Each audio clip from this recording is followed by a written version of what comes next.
আমি 36 দিনের হাফেজ। কয়দিন? আমি 36 দিন, 1 মাসের হাফেজ। 36 দিনের টার্গেট ছিল জীবন পণ করা টার্গেট, সংকল্পের সাধন কিংবা জীবন পতন, এমন এক সংকল্প নিয়ে দরজা জানালা বন্ধ করে আমি নিজে কোনো ওস্তাদ ছাড়া আল্লাহকে ওস্তাদ বানিয়ে, আল্লাহকে আমার মুআল্লিম বানিয়ে আমি হাফেজ হয়েছি। 29 থেকে 30 দিন লেগেছে, কারণ আমি যে 36 দিন টার্গেট করেছি, 36 দিনে ক্লাস করেছি, বাজার করেছি, রান্না করেছি, খেয়েছি, এত সব করতে করতে অনেকগুলো দিন চলে গেছে। পেয়েছি 28, 29 বা 30 দিন। মানুষের কনসাসনেস, মানুষের রুহের চেতনা, মানুষের সংকল্প মানুষকে মহাকাশে তুলে দিতে পারে, এইরকম যোগ্যতা মানুষের আছে। মুহাম্মদ সাল্লাল্লাহু আলাইহি সাল্লামের আল্লাহ প্রেম, তার হৃদয়ের জ্ঞান সংকল্প তাকে আরশের নিচে নিয়ে গেছে, একবারে 7 আসমানের উপরে। তোমরা একটা সংকল্প করবা যে আমাদেরকে হাফেজে কোরআন হতে হবে, আলেমে কোরআন হতে হবে, আমেলে কোরআন হতে হবে, দাঁড়িয়ে কোরআন হতে হবে, মুআল্লিমুল কোরআন হতে হবে, শাফি বিল কোরআন হতে হবে। কি কি হতে হবে? এই তোমরা এখন আমার দিকে তাকাও। 1 নম্বর হাফেজে কোরআন। কি হইতে হবে? হাফেজে কোরআন হইতে হবে। 2 নম্বর আলেমুল কোরআন, কোরআনের ইলম, কোরআনে কোথায় কি আছে, কোথায় কি আছে জগৎকে মাতিয়ে দিবা, জগৎকে উজালা করে দিবা। তুমি একজন মানুষ পৃথিবীতে বেঁচে আছে, গোটা বিশ্ব জানতে হবে। আজকে যে এআই, আর্টিফিশিয়াল ইন্টেলিজেন্স তোমাকে আগ্রাসন করতেছে, তুমি দিবা কিউআই। কিউআই মানে কোরআনিক ইন্টেলিজেন্স। আল্লামা বিল কলম, আল্লামা বিল কলম। এআইটা একটা কলম, একটা লেখার যন্ত্র। এআই কি করে? একটা প্রশ্ন করলে লিখে দেয়, বা লিখিত বক্তব্যকে ভাষা দিয়ে শুনিয়ে দেয়। এটা ধরো একটা লেখার যন্ত্র। আল্লাহ যখন মহাবিশ্ব সৃষ্টি করেন, একটা কলম তৈরি করেছেন। এইরকম এআই এর চেয়েও আরো কোটি কোটি গুণ বড় ইন্টেলিজেন্স সম্পন্ন, যেই কলম নিজে জানতো, নিজে বুঝতো, নিজে লিখতো। কলম সৃষ্টির ফলে আল্লাহকে কলম জিজ্ঞাসা করলো, আল্লাহ বলেন উক্তুব, হে কলম লেখো। কলম বলল কি লিখবো? আল্লাহ বলেন উক্তুব মা কানা ওয়া মা হুয়া কাইন, যা অতীতে হয়েছে, যা অদূর ভবিষ্যতে ইনফিনিটি টাইমে যা হতে থাকবে সব লেখো। কলম নিজে লিখেছেন। তো কলম এখনকার এআই ওই কলমেরই একটা শেষ জমানার, ওই কলম বুঝাবার একটা এক্সাম্পল আল্লাহ দিচ্ছেন, যে আমার প্রথম কলম যেমন আমার নির্দেশে সব জানতো, সব বুঝতো, সব লিখতে পারতো, সব রেকর্ড করতে পারতো। সেই কলমের বিষয়টা তো তোমরা বুঝবে না।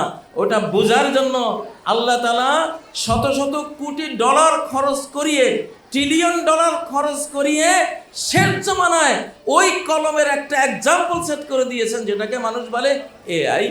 ওটা কিচ্ছু না, ওটা ওই কোরআনিক আই, কোরআনিক ইন্টেলিজেন্সের একটা ঝলক। আজকে মুসলিম তোমরা যারা হয়েছ, তোমরা হাফেজে কোরআন হলেই শুধু হবে না, আলেমে কোরআন হতে হবে।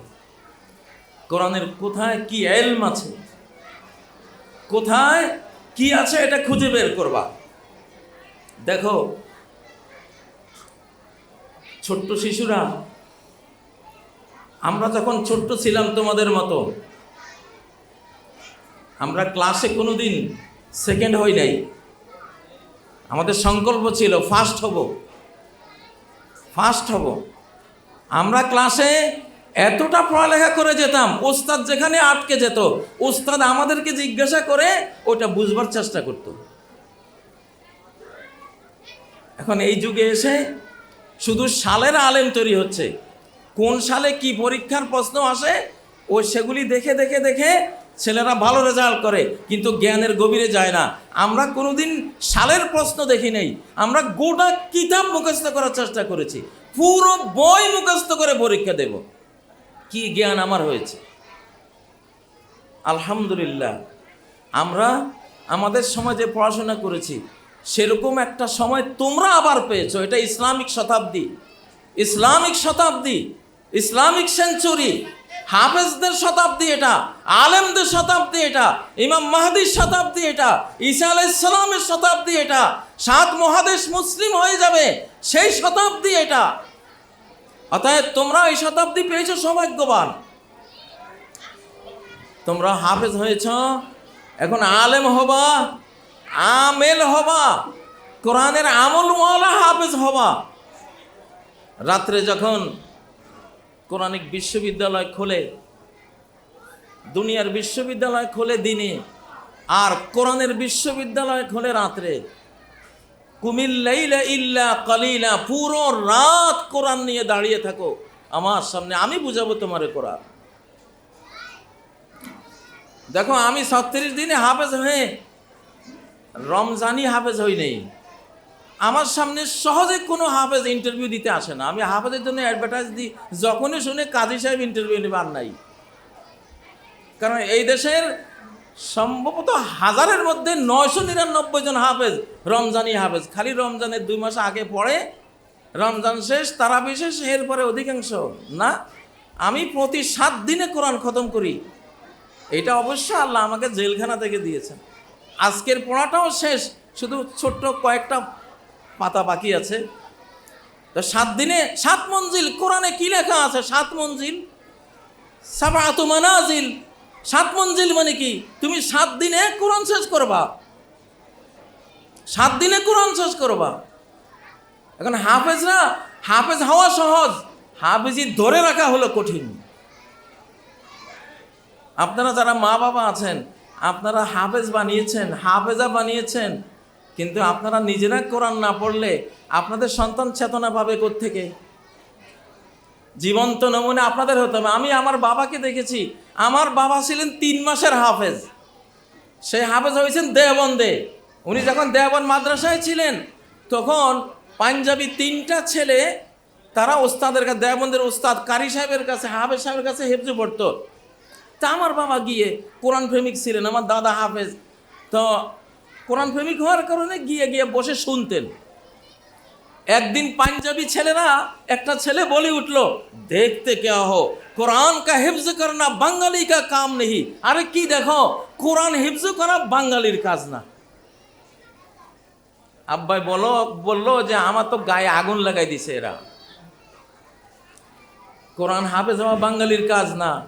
তিনি বললেন যে আমি বাসায় গিয়ে একটা আয়াত 50 বার পড়লাম, পরের আয়াত আবার 50 বার পড়লাম, 2 আয়াত মিলিয়ে আবার 50 বার পড়লাম।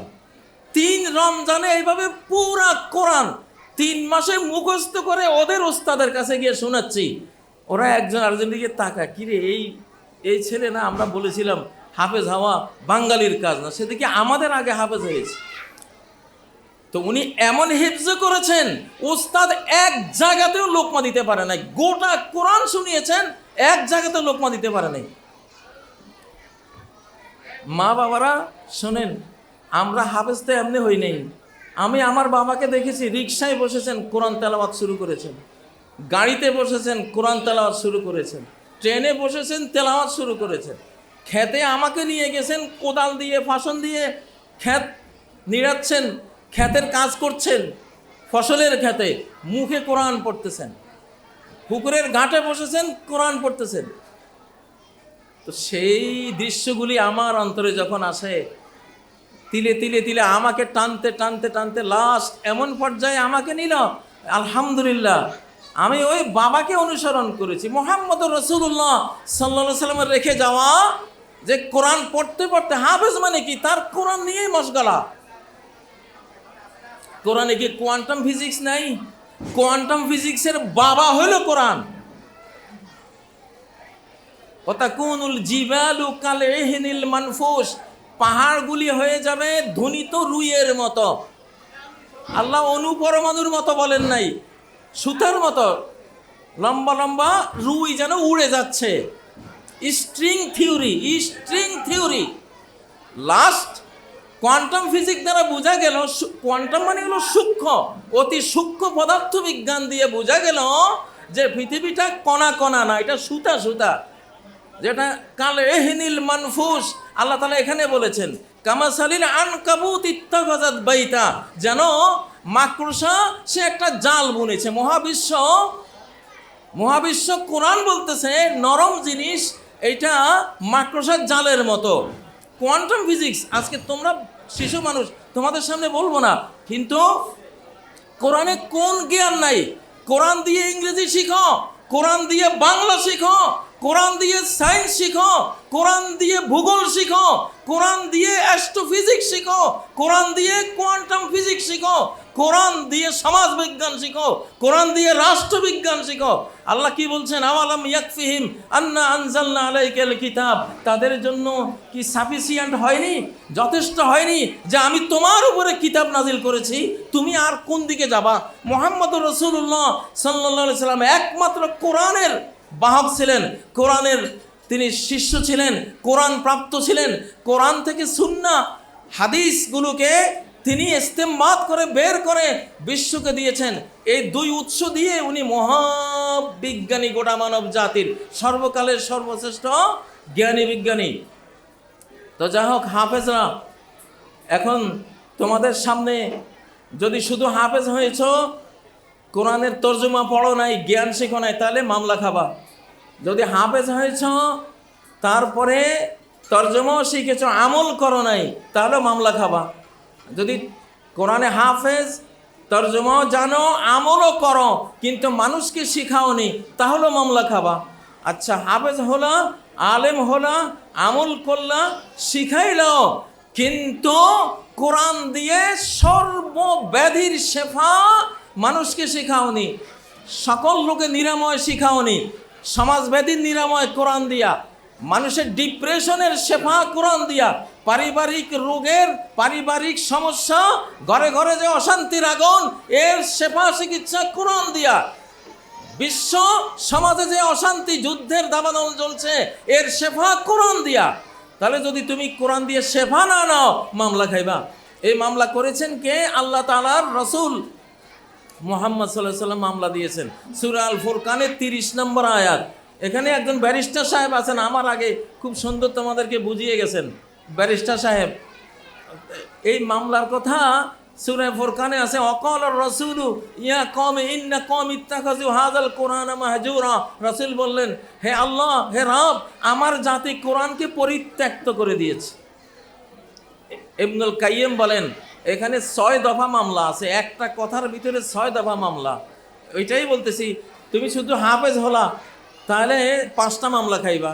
হাফেজ হয়েছে, আবার এলেমও শিখছে কোরআন থেকে, 4টা মামলা খাইবা। হাফেজ হইলা, আলেম হইলা, আমল করছো, তাহলে আরও 3টা মামলা আছে। হাফেজ, আলেম, আমলকারী, কিন্তু কোরআনে তালিম দিচ্ছ না, তাহলে আরও 2টা মামলা খাইবা। তারপরে কোরআনে তালিমও দিলা, কোরআনের দিকে দাওয়াত দিচ্ছ না, তাহলে 5টা তোমার মামলা থেকে মুক্তি পালা। একটা মামলা আছে কোরআন দিয়া দেহের রোগ, সমাজের রোগ, পারিবারিক রোগ, রাষ্ট্রীয় রোগ, বৈশ্বিক অশান্তির, অবক্ষয়ের যে রোগ ব্যাধি, টোটাল অনুনাজ্জিলু মিনাল কোরআনে মা হুয়া শিফা। আমি তো কোরআনে এমন সব বিধিবিধান নাজিল করি, সব হলো নিরাময়, শেফা। তুমি যদি সেই শেফার সেই রাস্তাগুলো মানুষকে না দেখাও, তাহলে ওইটার মামলা খাবা। আর যদি এই 6টাই তুমি করো, 6টা মামলা থেকে মুক্তি। যাই হোক, আজকে শিশুরা, আল্লাহ তোমাদের তৌফিক দিন। আল্লাহ তাআলা যাদেরকে কোরআন দিয়েছেন তাদেরকে চুজ করেছেন, মনোনীত করেছেন। সুম্মা ওরাসনাল কিতাব আল্লাযীনা ইসতাফাইনা মিন ইবাদিনা। যাই হোক, তো এই জন্য তোমরা বাংলাদেশকে তুলে ধরছো, তানজিমুল উম্মাহ থেকে বিদেশে গিয়ে গিয়ে প্রতিযোগিতা করে ফার্স্ট হয়ে আসতেছ, সেকেন্ড হয়ে আসতেছ, আলহামদুলিল্লাহ। এটা অনেক বড় প্রাপ্তি আমাদের শিশু সমাজের জন্য। আগে ছিল গানের প্রতিযোগিতা, আগে ছিল দোতারা সেতারার প্রতিযোগিতা, যাত্রা গান হাবিজাবির প্রতিযোগিতা, কিন্তু এইসব কোরআনিক কম্পিটিশন আসার পর থেকে ওগুলো মাঠে মারা গেছে আলহামদুলিল্লাহ। এখন আইকন হলো হাফেজে কোরআনরা, আইকন হলো আলেমে দ্বীনরা, আইকন হলো যারা বক্তা, ইসলামিক বক্তা তারা। তো আল্লাহ তোমাদের তৌফিক দিন, তোমরা হাফেজ হও, আলেম হও, আমলকারী হও, কোরআন শিক্ষা দানকারী হও, কোরআনের দিকে দাওয়াত দানকারী হও, কোরআন দিয়ে বিশ্ব সমস্যার সমাধান বাতলে দেনেওয়ালা হও। আল্লাহ তোমাদেরকে এই 6 দফা ডিগ্রি, যোগ্যতা, ক্যাপাসিটি অর্জন করার তৌফিক দিন। এই বলে আমি শেষ করলাম। সুবহানাকাল্লাহুম্মা ওয়া বিহামদিক, আশহাদু আল্লা ইলাহা ইল্লা আনতা আস্তাগফিরুকা ওয়া আতুবু ইলাইক। আসসালামু আলাইকুম ওয়া রাহমাতুল্লাহি ওয়া বারাকাতুহু।